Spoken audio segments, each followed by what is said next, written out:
ఇదివరకు జెమినీలో పనిచేసినప్పుడు ఛానల్ హెడ్‌గా ఉన్నాం గాబట్టి, అప్పటికి వివరాలు తెలుస్తుంటాయి. అప్పుడు ఈ సన్ రైజర్స్ ఉంది గదా! సన్ రైజర్స్‌కి సంబంధించిన టికెట్ల కోసం ఎంత ఎగబడుతుంటారు, ఆ పాసుల కోసం ఎంత గిలగిల్లాడిపోతుంటారు ఇదంతా జూసేవాళ్ళం. ఇప్పుడు నాకు అంటే అది ఏందిది ఈ గొడవంతా అనుకున్నా నేను. ఒకటి 2 సార్లు మేనేజ్‌మెంటోళ్ళు నాకిచ్చారు. నేను ఆ వీఐపీ గ్యాలరీలో గాని, తర్వాత నా బాక్స్‌లో గాని ఇట్లాంటివి చూసాను. తద్వారా నాకు జీవితంలో అసలు ఐపీఎల్ అంతంత టికెట్లు పెట్టుకొని అందులో ఇంకోటి వీఐపీలందరూ కూర్చునేటటువంటి ఆ ప్లేస్‌లో కూర్చునేటటువంటి ఒక అదృష్టం ఇచ్చింది కంపెనీ మేనేజ్‌మెంట్. ఎంజాయ్ చేశాను. అప్పుడు అనుకున్నా, ఓహో! ఇది దక్కడం కోసం అనుకుంటా ఇంతమంది జనాలు తపన పడేది అనేది.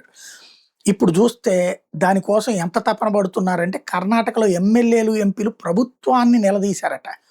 అధికార విపక్షాలు ఇద్దరు కలిసి. మన రాష్ట్రంలో బెంగుళూరు జట్టు మ్యాచ్ జరుగుతుంటే మీరేం పట్టించుకోకపోతే ఎట్లాగా? మనకి తలా 5 టికెట్లు గావాలని.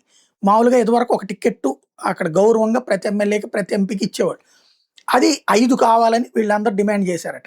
అసలు హక్కు లేదు వాళ్ళకి ప్రభుత్వానికి. లేదా ప్రజాప్రతినిధికి. ఇవ్వాల్సిన బాధ్యత కూడా లేదు. కానీ వాళ్ళు ఇస్తున్నారు. ఎందుకంటే అది కమర్షియల్ డబ్బులతో నడిచేటటువంటిది. డబ్బులు పెట్టి కొనుక్కోవచ్చు నువ్వు. లేదా ఆ మాట అడగొచ్చు. తలా మేము 5, 5 కొంటాం. మాకు వీఐపీ టికెట్లు 5 చొప్పున అమ్మండి అని చెప్పేసి. అట్లా కాదు. డబ్బులు ఫ్రీగా ఇవ్వాలి ఆళ్ళకి. అలాగా 5 టికెట్లు కావాలని ఎమ్మెల్యేలు, ఎంపీలు డిమాండ్ చేయడంతో డీకే శివకుమార్ ఎళ్లి కర్ణాటక స్టేట్ క్రికెట్ అసోసియేషన్‌తో మాట్లాడి, ఐపీఎల్ వాళ్ళతో మాట్లాడిచ్చి తలా 2 టికెట్లు ఓకే చేయించాడంట. ఇలాంటి వింతలు కూడా ఉంటాయన్నమాట.